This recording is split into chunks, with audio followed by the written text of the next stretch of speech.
Hello' বন্ধু বান্ধৱীসকল, আজি অলপ মন্দিৰত যাব ওলাইছোঁ। ওচৰতে আমাৰ ক্লাবত শিৱ মন্দিৰ এটা ল'ব, গতিকে ধূপ চাকি অলপ জ্বলাই আহোঁ, যিহেতু মাঘৰ মাহ। তো বলকচোন আপোনালোকক লৈ যাওঁ।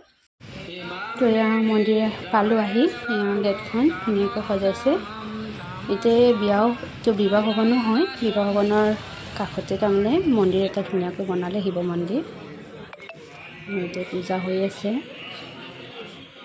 আমি চেণ্ডেল থৈ যাওঁ, চাকি জ্বলাওঁ, বাহিৰতে চাকি জ্বলাব দিছে।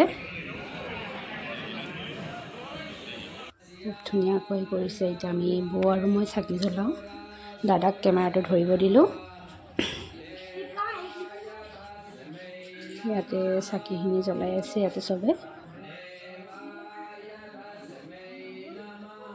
ভিতৰত পূজা কৰি আছে বামুণে।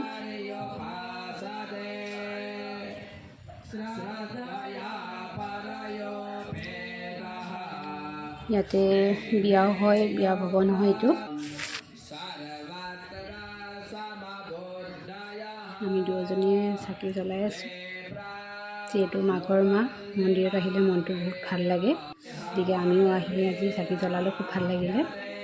নতুনকৈ আজি লৈছে মন্দিৰটো। ভিতৰত পূজা কৰি আছে।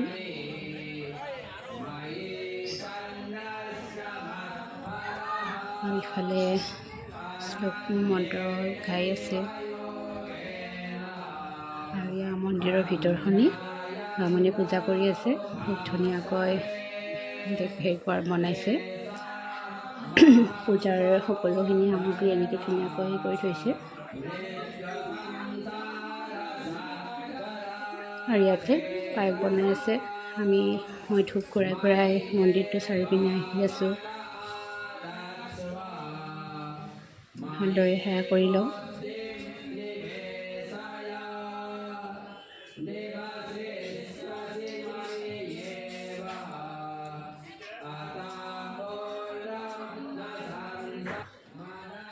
ইয়াতে কাষতে গণেশ মন্দিৰো আছে সৰুকৈ। গণেশ মন্দিৰটোতো ধূপ দুডাল দি দিলোঁ। খুব ধুনীয়াকৈ বনাইছে, ভাল লাগিছে।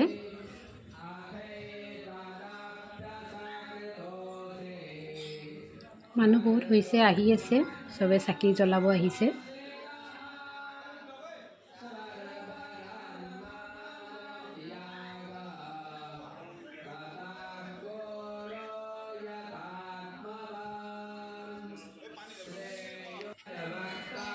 এতিয়া আমাৰ চাকি জ্বলোৱা হৈ গ'ল। বৌ আৰু মই এতিয়া আমি যাই থাকোঁ। ভগৱানৰ এবাৰ সেৱা কৰি ল'লোঁ। ভাল লাগিলে মন্দিৰত আহি কেনে, খুব মনটো যেন পবিত্ৰ লাগি গ'ল। এতিয়া যাওঁ সকলোকে